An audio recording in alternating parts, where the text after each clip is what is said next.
बिस्मिल्लाहिर्रहमानिर्रहीम। अस्सलाम वालेकुम स्टूडेंट। आज इस लेक्चर में हम स्टार्ट करेंगे rotational and circular motion, unit number 4। बड़ा इम्पोर्टेंट है और तकरीबन कोई 95% या मोर देन 95% ये चैप्टर हमारे पास मुकम्मल कंप्लीट SLO है। तमाम बोर्ड्स का तकरीबन SLO है और इसको हम काफ़ी डिटेल के साथ देखेंगे। चैप्टर का हमारे पास नाम है रोटेशनल एंड सर्कुलर मोशन। इस चैप्टर में हम पिछले तमाम चैप्टर्स की कंपैरिजन में बहुत ज़्यादा एक डिफरेंट, एक यूनिक किस्म की मूवमेंट हम डिस्कस करेंगे, जिसमें बॉडी जो है वो हमारे पास रोटेट करेगी और टर्न करेगी अबाउट ए फिक्स पॉइंट। अब उसमें स्टूडेंट हमारे पास रोटेशन एंड सर्कुलर मोशन में हम ये कहते हैं कि रोटेशनल मोशन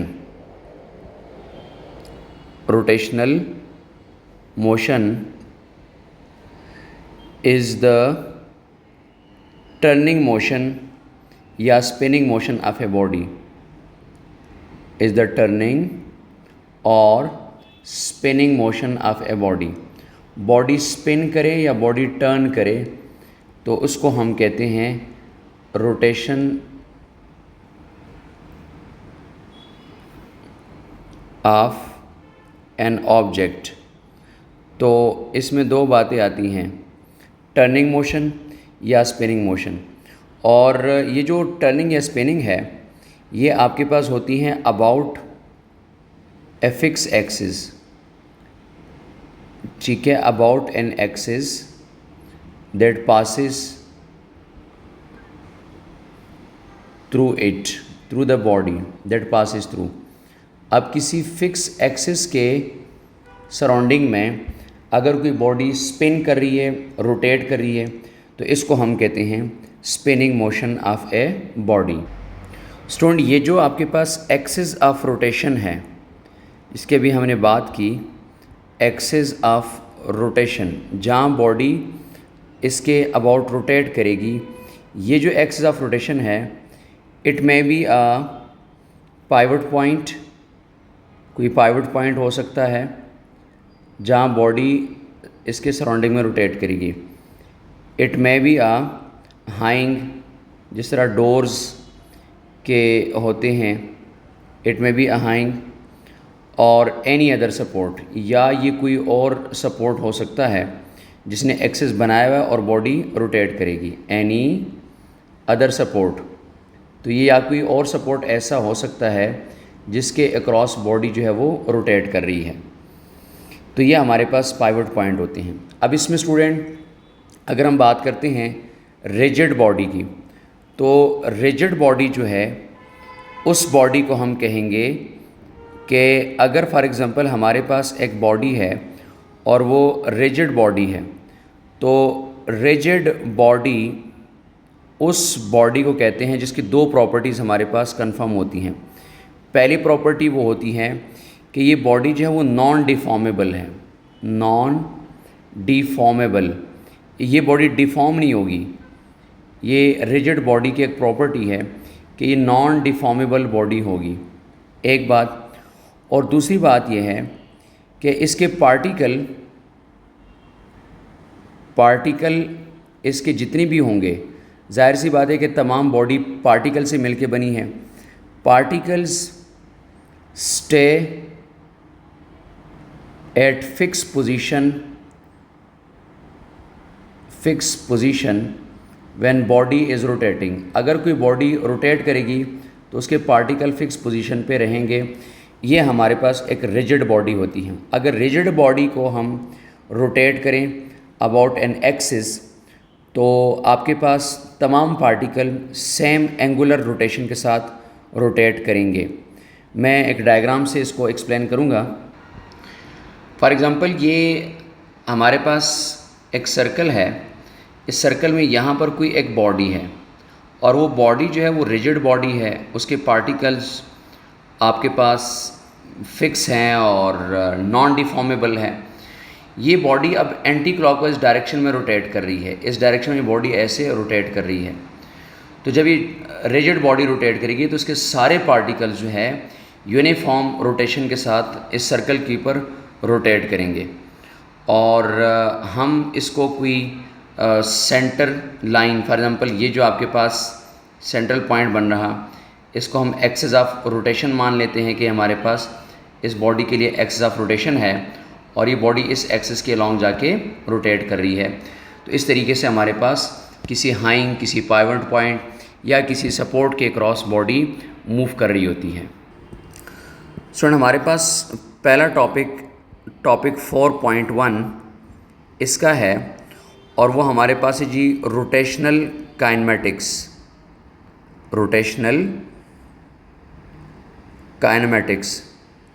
अब रोटेशनल काइनेमेटिक्स को हम डिफ़ाइन करेंगे इस तरीके से कि इट डील्स, ये जो रोटेशनल काइनेमेटिक्स है, it is the branch of physics which deals with the motion of objects,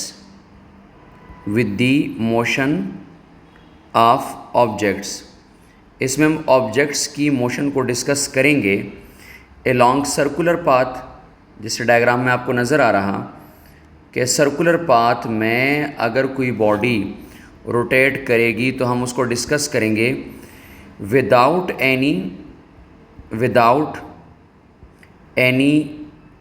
reference of force, यानी हम इनको डिस्कस करेंगे रोटेशन बॉडीज़ को, लेकिन हम उसमें उसकी फ़ोर्स को डिस्कस नहीं करेंगे या फिर हम फोर्स के जो टर्निंग इफ़ेक्ट्स हैं, टॉर्क्स, उसके बग़ैर, उसके एक्सप्लेनेशन और उसकी रीज़न और कॉज के बग़ैर हम उसको डिस्कस करेंगे। तो इसको हम कहते हैं रोटेशनल काइनेमेटिक्स।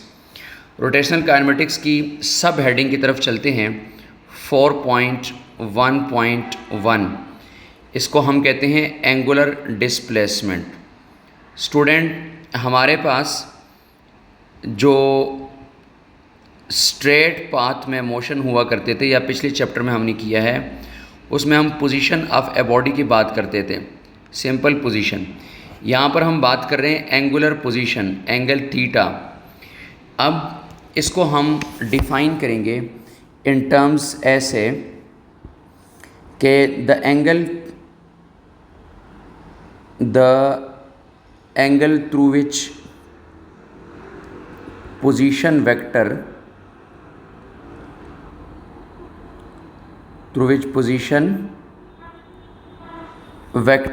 अब फॉर एग्ज़ाम्पल हमारे पास एक बॉडी है, वो सर्कुलर पाथ में रोटेट कर रही है, तो हमने उसके लिए एक रेफरेंस पॉइंट भी चूज़ करना है और उस रेफरेंस पॉइंट के अकॉर्डिंग बॉडी इस वक्त कहाँ है, ये हम उसकी पोजीशन को बताएंगे। जैसे हम क्वाड्रेंट्स के अंदर किसी वेक्टर की पोजीशन को बताते हैं, तो the angle through which position vector of a moving body या moving object is displaced with respect to some selected या chosen reference point। हम किसी रेफरेंस पॉइंट या रेफरेंस डायरेक्शन के बिहाफ पे बात करेंगे, तो उसको हम कहते हैं एंगुलर पोजीशन कहेंगे। स्टूडेंट, फॉर एग्ज़ाम्पल इसको हमने एंगल थीटा से रिप्रेजेंट किया है। मैं एक और डायग्राम से इसको एक्सप्लेन करूँगा। अब इस डायग्राम में आप देख सकते हैं स्टूडेंट, फॉर एग्ज़ाम्पल हमारे पास एक रेफरेंस एक्सिस है, ये हमारे पास एक रेफरेंस एक्सिस है और इस रेफरेंस एक्सिस के बिहाफ पे हमारे पास एक बॉडी है। वो बॉडी किसी एक्स पॉइंट पे है, स्टार्ट पे इनिशियली, और वो डिस्प्लेस होती है या उसके रेफरेंस एक्सिस के अकॉर्डिंग पोजीशन ए बना हुआ है और ये उसका ओरिजिन ओ है। तो ये जो एंगल थीटा हमारे पास इसका इस वक्त बना हुआ है एस डिस्प्लेसमेंट के बाद, तो इसको हम कहते हैं कि इस बॉडी की ये इस वक्त एंगुलर पोजीशन है और इसको एंगुलर पोजीशन को अगर आप देखेंगे तो हमने कहा है कि the angle through which A vector of a moving object is displaced, कि आपके पास ये बॉडी कितनी डिस्प्लेस हो चुकी है with respect to selected reference direction. अब सेलेक्टेड रेफरेंस डायरेक्शन हमारे पास एक्स एक्सिस है और बॉडी जो है वो एंटी क्लॉकवाइज रोटेट कर रही है। तो ये जो एंगल थीटा बना हुआ है इसको हम नाम देंगे एंगुलर पोजीशन की। अब ये बॉडी हमारे पास रोटेट कर रही है through some distance s from certain reference axis along the circle of the radius r, और एंगुलर पोजीशन हम रिप्रेजेंट करेंगे एंगल थीटा से। सो मैथमेटिकली अगर हम उसको देखेंगे तो स्टूडेंट मैथमेटिकली हम इसको लिखेंगे like theta is equal to s divided by r। This theta is the angular position, और इस एंगुलर पोजीशन को हम किसी रेफरेंस एक्सिस के बिहाफ पे डिस्कस करते हैं। इसके साथ स्टूडेंट नेक्स्ट एक छोटी सी डेफिनेशन है, उस पे जाते हैं 4.1.2, और उसमें है एंगुलर डिस्प्लेसमेंट। अब जब ये बॉडी अपनी पोजीशन वेक्टर को चेंज करे, जैसे लीनियर के केस में हम करते हैं कि लीनियर के केस में अगर बॉडी पॉइंट 1 पे है और वहाँ से वो पॉइंट 2 पे जाती हैं तो बॉडी जो है वो अपने एंगुलर लीनियर पोजीशन या पोजीशन वेक्टर चेंज हो रहा, तो उसको हम कहते हैं कि बॉडी डिस्प्लेस कर गई है, तो उसको हम कहते हैं एंगुलर डिस्प्लेसमेंट। इसी तरीके से हम यहाँ पर अब बात करेंगे एंगुलर डिस्प्लेसमेंट की, और एंगुलर डिस्प्लेसमेंट को हम देखते हैं डेल्टा थीटा से। Delta theta, the change in angular position, the change in angular position with respect to, अब एंगुलर पोजीशन अगर बॉडी की चेंज हो जाए with respect to that selected या चूज़न रेफरेंस डायरेक्शन, जो आपने रेफरेंस डायरेक्शन सेलेक्ट किया है उसके बिहाफ पे अगर बॉडी की पोजीशन चेंज होती है तो उसको हम नाम दे रहे हैं is termed as angular displacement. तो बॉडी अगर अपनी एंगुलर पोजीशन चेंज करें, फॉर एग्जांपल पहली थीटा 1 पोजीशन पे है और बाद में बॉडी मूव करते हुए थीटा 2 पोजीशन पे चली जाती है, तो इसको हम कहते हैं कि ये आपके पास बॉडी एंगुलरली डिस्प्लेस हो चुकी है। एक डायग्राम की हेल्प से देखते हैं। स्टूडेंट इस डायग्राम में अगर आप देखेंगे हमारे पास बॉडी की एक पोजीशन है, पोजीशन 1, यानी बॉडी पहले इस पोजीशन के ऊपर मौजूद है और वहाँ उसने जो एंगल थीटा बनाया हुआ है दैट इज़ थीटा 1। यानी अगर मैं लिखूँ तो मैं लिखूँगा कि इनिशियल पोजीशन पे बॉडी का जो पोजीशन वेक्टर है वो हमारे पास है थीटा 1, और फिर कुछ आर्क लेंथ ट्रेवल करने के बाद, कुछ सरकमफेरेंस पे डिस्टेंस ट्रेवल करने के बाद ये बॉडी जो है वो चली जाती है फाइनल पोजीशन पे, इस पॉइंट के ऊपर आ जाती है। तो स्टूडेंट फाइनल पोजीशन के अकॉर्डिंग उस बॉडी की जो पोजीशन वेक्टर जो है वो बन जाता है, वो हमारे पास थीटा 2 कर देते हैं, थीटा फाइनल कर देते हैं, तो ये फाइनल पोजीशन पे आपके पास बॉडी आ जाती है।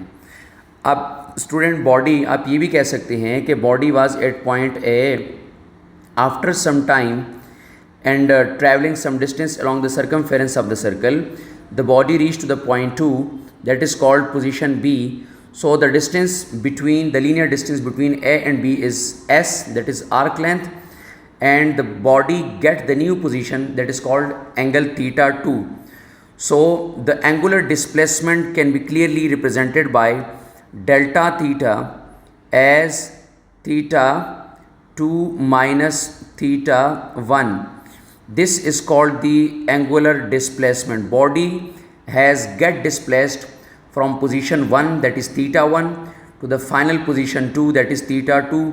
So the change in position vector will be angular displacement. Student जैसे हम लीनियर के केस में करते हैं कि डिस्प्लेसमेंट को हम कहते हैं R2 माइनस R1। सो R2 माइनस R1 को हम कहते हैं डिस्प्लेसमेंट वेक्टर। पोजीशन वेक्टर का जो डिफरेंस आता है, बॉडी अपनी पोजीशन चेंज करती है, तो इसको हम कहते हैं डिस्प्लेसमेंट। सेम यहाँ पर हम एंगुलर डिस्प्लेसमेंट को एंगल θ2 माइनस एंगल θ1 से रिप्रेजेंट करते हैं अगर बॉडी सर्कुलर पाथ में रोटेट कर रही है। यहाँ पर एक बहुत इम्पोर्टेंट एक कन्वेंशन है जो हम नोट करते हैं कि कन्वेंशन ये है कि अगर बॉडी सर्कुलर पाथ में एंटी क्लॉकवाइज रोटेट कर रही है, एंटी क्लॉकवाइज बॉडी रोटेट कर रही है सर्कुलर पाथ में, this is taken as positive displacement, positive angular displacement.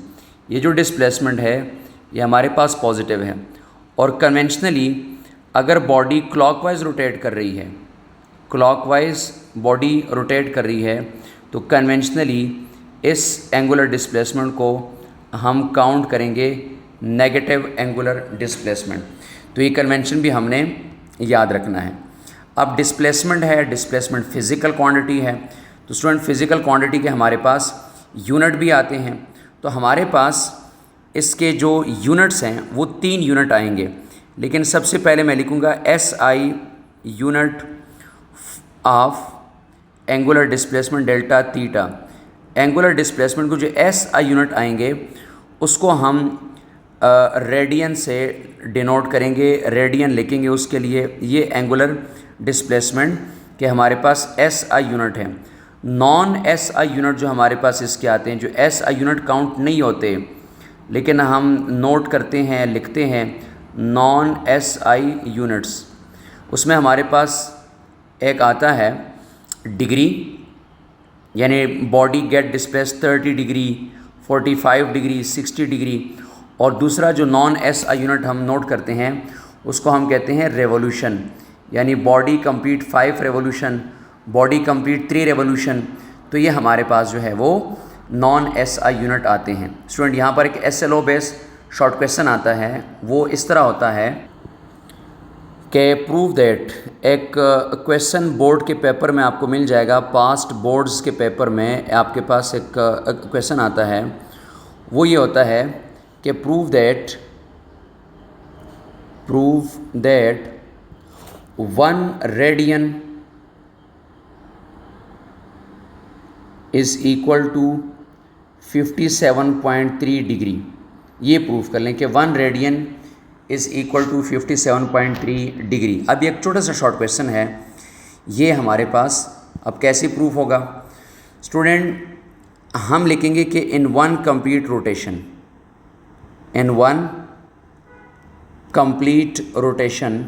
अगर बॉडी एक दफ़ा कंप्लीट रोटेट हो जाए तो in one complete rotation we have 360 degree, हमारे पास 360 डिग्री आ जाता है। और इस तरीके से अगर हम ये लिखें कि नंबर ऑफ रेडियंस, अगर हम रेडियंस को भी इन वन कंप्लीट रोटेशन लिखें, इन वन रोटेशन या रिवॉल्यूशन 1 रिवॉल्व्स बॉडी हो जाए तो उसमें हमारे पास आ जाएगा 2 पाई रेडियन। स्टूडेंट हम इन दोनों को इक्वेशन 1 और इक्वेशन 2 को कंपेयर कर लेंगे। सो कंपेयरिंग इक्वेशन 1 एंड 2, अगर हम इन दोनों को कंपेयर करते हैं तो हमारे पास इक्वेशन 1 एंड इक्वेशन 2, अगर हम इन दोनों को कंपेयर करते हैं तो स्टूडेंट हम लिखेंगे कि 2 pi radian is equal to 360 degree. ये हमने कंपेयर किया।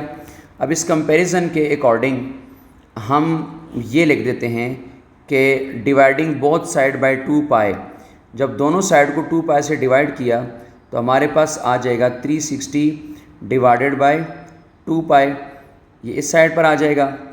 उसके बाद फर्दर हम इसको लिखेंगे कि now 1 radian is equal to 360 divided by 2 into 3.14, pi की वैल्यू पुट कर देते हैं। स्टूडेंट 1 रेडियन, अगर इसको फर्दर हम सॉल्व करते हैं तो 1 radian is equal to 57.3 degree.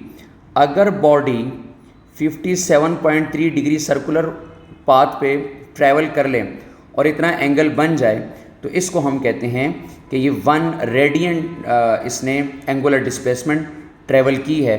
सो एक छोटा सा शॉर्ट क्वेश्चन है जो पास्ट पेपर में आपको मिल जाता है।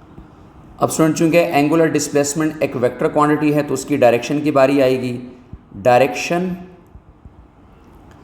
डायरेक्शन ऑफ एंगुलर डिस्प्लेसमेंट, यानी जो हमारे पास एंगुलर डिस्प्लेसमेंट है उसके क्या डायरेक्शन होंगे और वो बॉडी जो है वो डायरेक्शन वाइज हम उसको कैसे देखेंगे।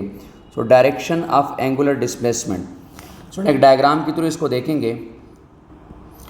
इस डायग्राम में स्टूडेंट आपको नज़र आ रहा कि हमारे पास एक बॉडी है और वो एंटी क्लॉकवाइज रोटेट कर रही है। ये उसके एंटी क्लॉकवाइज रोटेशन की जो है वो डायरेक्शन गिवन है कि ये बॉडी जो है वो एंटी क्लॉकवाइज रोटेट कर रही है। ये इसका एक्सिस ऑफ रोटेशन है। तो राइट हैंड रूल के अकॉर्डिंग हम ये बात करेंगे कि holding the axis of rotation, जैसे आपको नज़र आ रहा है डायग्राम में, holding the axis of rotation in right hand, आप अपने राइट हैंड में होल्ड कर लेंगे एक्सिस ऑफ रोटेशन को विथ फिंगर्स। अब जो फिंगर्स हैं उनको आपने कर्ल करना है, फिंगर्स कर्लिंग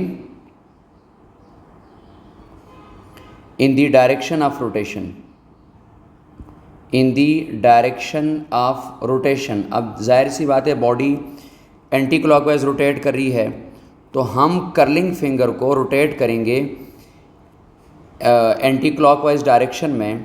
तो जो अब रिज़ल्ट निकलेगा, रिज़ल्ट ये है कि द थंब, जो थंब आपके पास अपवर्ड आ जाता है, the thumb gives the direction of, the thumb gives the direction of angular displacement. Thumbs जो है ये हमें एंगुलर डिस्प्लेसमेंट की डायरेक्शन प्रोवाइड करें। अब स्टूडेंट आप जानते हैं कि अगर बॉडी एंटी क्लॉकवाइज रोटेट करें तो एंटी क्लॉकवाइज रोटेशन में हमारे पास जो डायरेक्शन है थंब का, एंटी क्लॉकवाइज अगर बॉडी रोटेट करती हैं तो थंब्स के डायरेक्शन जो है वो हमारे पास अपवर्ड आ जाते हैं। तो इट मीन्स के जो एंगुलर डिस्प्लेसमेंट है उसकी डायरेक्शन अगर बॉडी एंटी क्लॉकवाइज रोटेट करें तो अपवर्ड होंगे, और स्टूडेंट अगर बॉडी क्लॉकवाइज रोटेट करे, क्लॉकवाइज रोटेशन हो बॉडी की, तो थंब ने कहाँ जाना है, डाउनवर्ड। तो डायरेक्शन एंगुलर डिस्प्लेसमेंट के डाउनवर्ड हो जाएंगे। तो ये हमारे पास एंगुलर डिस्प्लेसमेंट के डायरेक्शन राइट हैंड रूल से फाइंड आउट किए जाते हैं। स्टूडेंट नेक्स्ट हमारे पास एक छोटा सा टॉपिक है 4.1.3, उसकी तरफ मूव करते हैं। वो हमारे पास है एंगुलर वेलोसिटी। एंगुलर डिस्प्लेसमेंट के बाद टॉपिक है एंगुलर वेलोसिटी।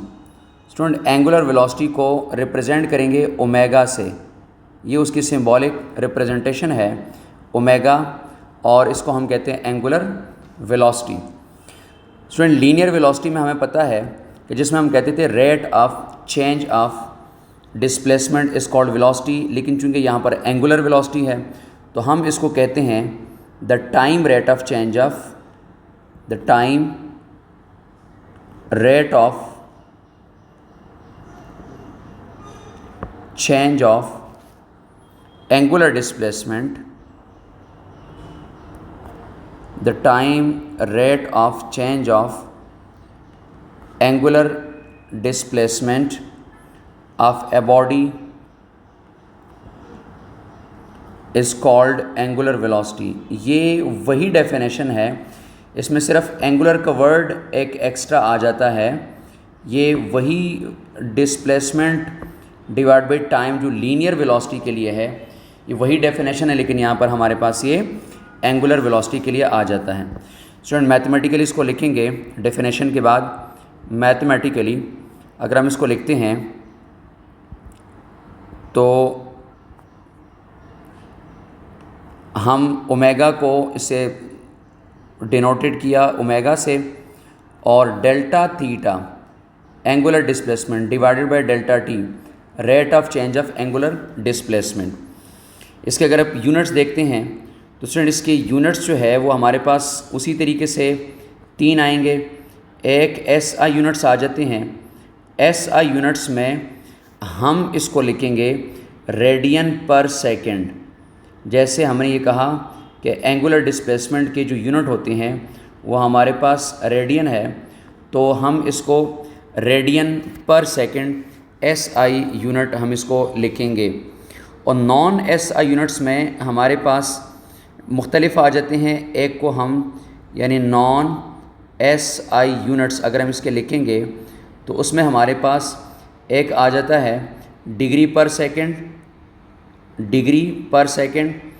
एक हमारे पास आ जाता है रेवोल्यूशन पर सेकंड, या फिर रेवोल्यूशन पर मिनट भी हम लिखते हैं, जिसको हम RPM कहेंगे। RPM रेवोल्यूशन पर मिनट।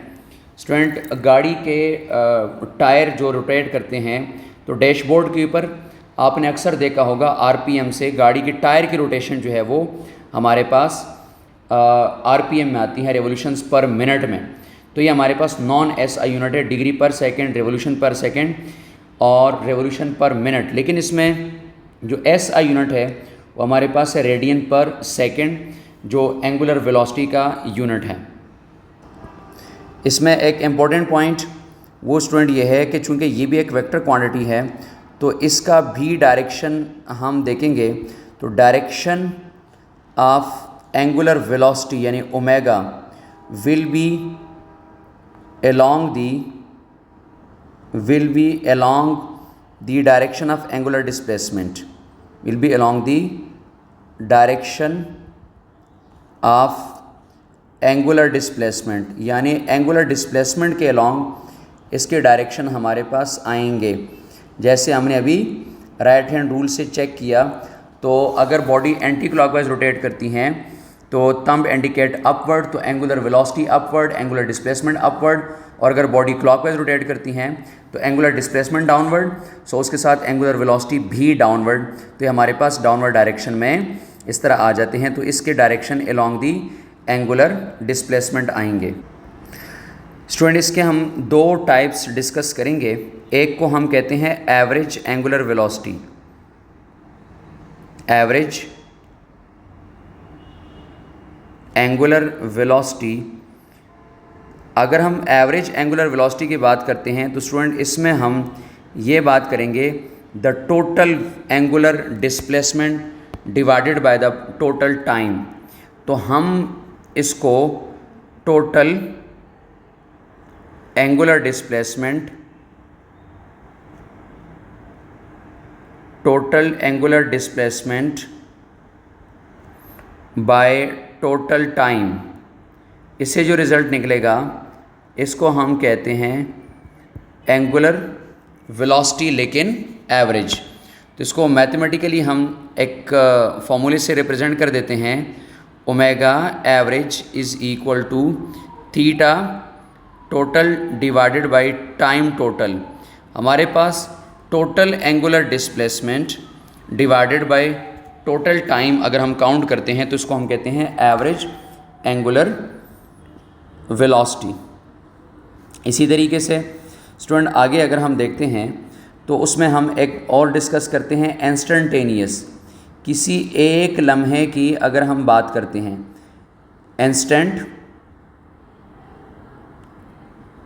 इंस्टेंटेनियस एवरेज वेलोसिटी, यानी हम किसी एक इंस्टेंट की अगर बात करते हैं तो इंस्टेंटेनियस एवरेज वेलोसिटी जो है वो हम कैसे देखेंगे।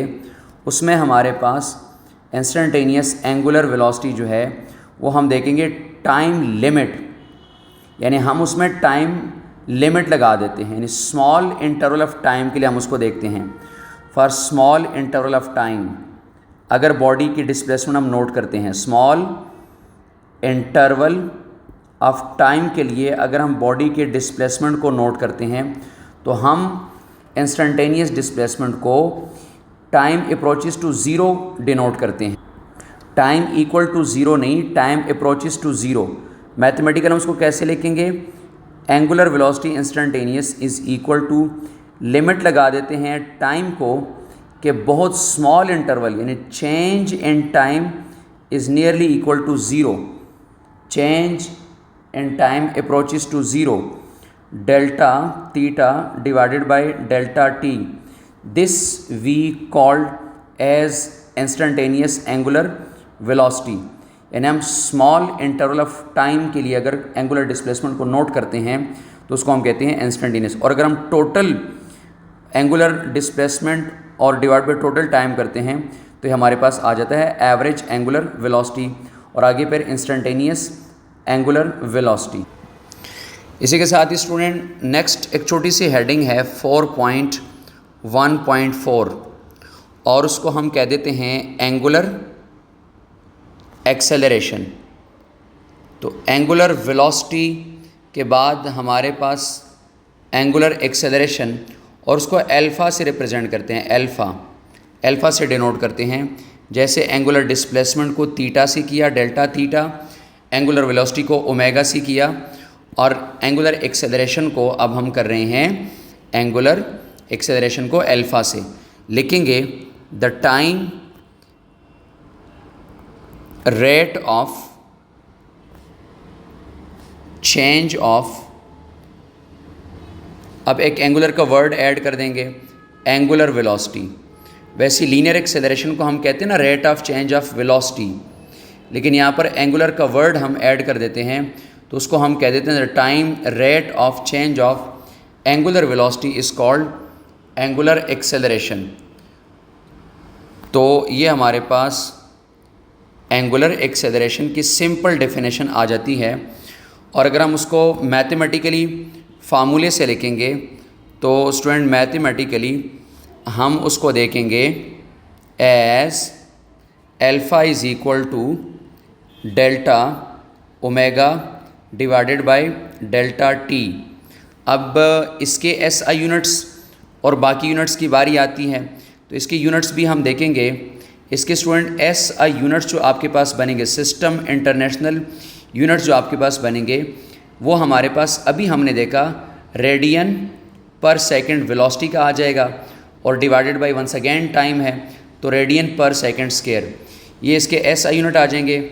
और नॉन एसआई यूनिट्स जो हमारे पास आएंगे उसमें हमारे पास वंस अगेन डिफरेंट हो सकते हैं।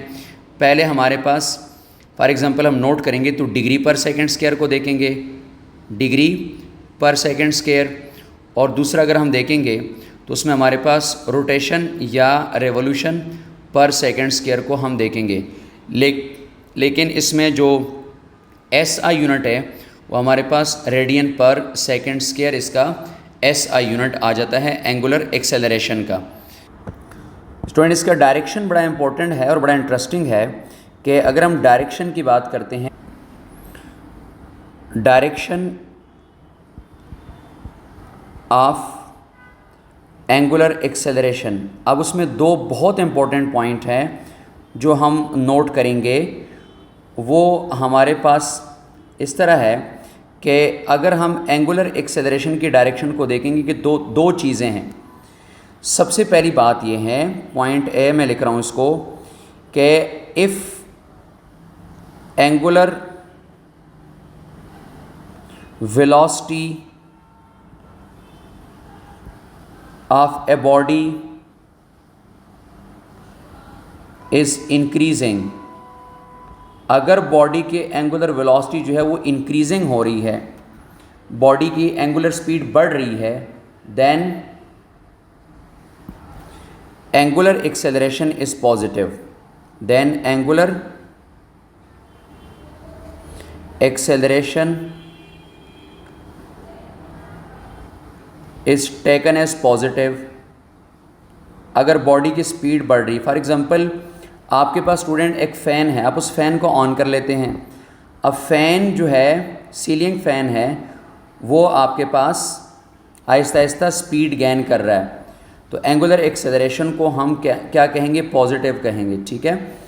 तो अगर आपके पास स्पीड आहिस्ता आहिस्ता इंक्रीज़ हो रही है तो इसको हम कहते हैं कि आपके पास एंगुलर एक्सेलरेशन जो है वो पॉजिटिव है, अगर एंगुलर वेलोसिटी इंक्रीजिंग है। स्टूडेंट पॉइंट बी पे अगर हम देखेंगे तो पॉइंट बी पे ये है कि इफ़ हमारे पास angular velocity of a body, किसी बॉडी के एंगुलर वेलोसिटी जो है वो डिक्रीजिंग है, उसकी स्पीड इतनी नहीं है, स्पीड अभी स्लो है, तो हम या स्पीड उसकी स्लो होती जा रही है विद रिस्पेक्ट टू टाइम। तो अगर स्पीड स्लो हो रही है, डिक्रीजिंग है, तो फिर हम ये कहेंगे then angular velocity is taken as negative, sorry angular acceleration, angular acceleration will be negative. तो हमारे पास एंगुलर एक्सेलरेशन जो है वो नेगेटिव कंसिडर करेंगे। ये दो बहुत इंपॉर्टेंट बातें। सर इसमें एक और बात याद रखनी है स्टूडेंट कि ये जो आपके पास एंगुलर वेलोसिटी है, जो इंक्रीजिंग एंगुलर वेलोसिटी है, इसमें ओमेगा यानी angular velocity is parallel to angular acceleration, इसलिए हम उसको पॉजिटिव कंसिडर करेंगे। और जहाँ तक इसकी बात है, ओमेगा जो है एंगुलर वेलोसिटी जो है ये आपके पास एंटी पैरेलल हो जाएगी, anti parallel to angular acceleration, इसलिए हम इस एंगुलर एक्सेलरेशन को फिर नेगेटिव काउंट करते हैं। जैसे स्टूडेंट लीनियर के केस में आप बॉडी को ब्रेक से अप्लाई करते हैं तो बॉडी जो है वो फॉरवर्ड मूव कर रही है, लेकिन डिक्रीजिंग वेलोसिटी के साथ, तो उसको हम कहते हैं डिक्सेलरेशन, नेगेटिव एक्सेलरेशन कह देते हैं। सेम फिनोमेना यहाँ पर भी हम अप्लाई करेंगे। यहाँ पर स्टूडेंट इसी तरीके से दो टाइप्स इसके डिस्कस करेंगे। एक हमारे पास आएगा average angular acceleration, average angular acceleration. जैसे हमने एवरेज की बात की थी वेलोसिटी के टर्म्स में, तो total angular velocity of a body in total time, तो ये हमारे पास आ जाएगा total angular velocity, total angular velocity of a body in total time. Total time के अंदर जो आपके पास टोटल एंगुलर वेलोसिटी जितनी ट्रेवल हो जाती हैं, तो उसको हम कहते हैं is called average angular acceleration. तो इसको हम एवरेज एंगुलर एक्सेलरेशन कहते हैं। अल्फा से इसको डिनोट करेंगे mathematically, average is equal to omega divided by time. तो स्टूडेंट ये हमारे पास आ जाएगा total angular velocity divided by total time. और सेकंड पे अगर हम देखते हैं तो उसको हम उसी तरीके से कहते हैं इंस्टेंटेनियस, यानी मीन्स कि किसी एक लम्हे के लिए अगर हम बात करते हैं इंस्टेंटेनियस एंगुलर एक्सेलरेशन, तो किसी एक पॉइंट पे या किसी एक शॉर्ट इंटरवल ऑफ टाइम के लिए अगर हम बात करते हैं, तो उसमें वंस अगेन हम लिमिटिंग टाइम की बात करते हैं, limiting value of ratio between small change in angular velocity and small time. तो मैथमेटिकली अगर हम उसको देखते हैं तो स्टूडेंट टाइम को लिमिट अप्लाई करेंगे और इंस्टेंटेनियसली उसको नोट करेंगे एंगुलर एक्सेलरेशन। उसी तरीके से लिमिट अप्लाई करेंगे टाइम को, delta T approaches to zero. अब हम बात करेंगे delta omega divided by delta T. So इसको हम कहते हैं कि टाइम अप्रोचेस टू ज़ीरो, तो that is called instantaneous average acceleration. तो ये जिस तरह हमने वेलोसिटी को डिस्कस किया, एवरेज एंगुलर वेलोसिटी, उसी तरीके से एवरेज एंगुलर एक्सेलरेशन, और फिर इस तरीके से इंस्टेंटेनियस एंगुलर एक्सेलरेशन को टाइम लिमिट के साथ हम देखते हैं for short interval of time, यानी आप बहुत शॉर्ट इंटरवल ऑफ टाइम के लिए बॉडी के एंगुलर वेलोसिटी में चेंज को नोट कर रहे हैं।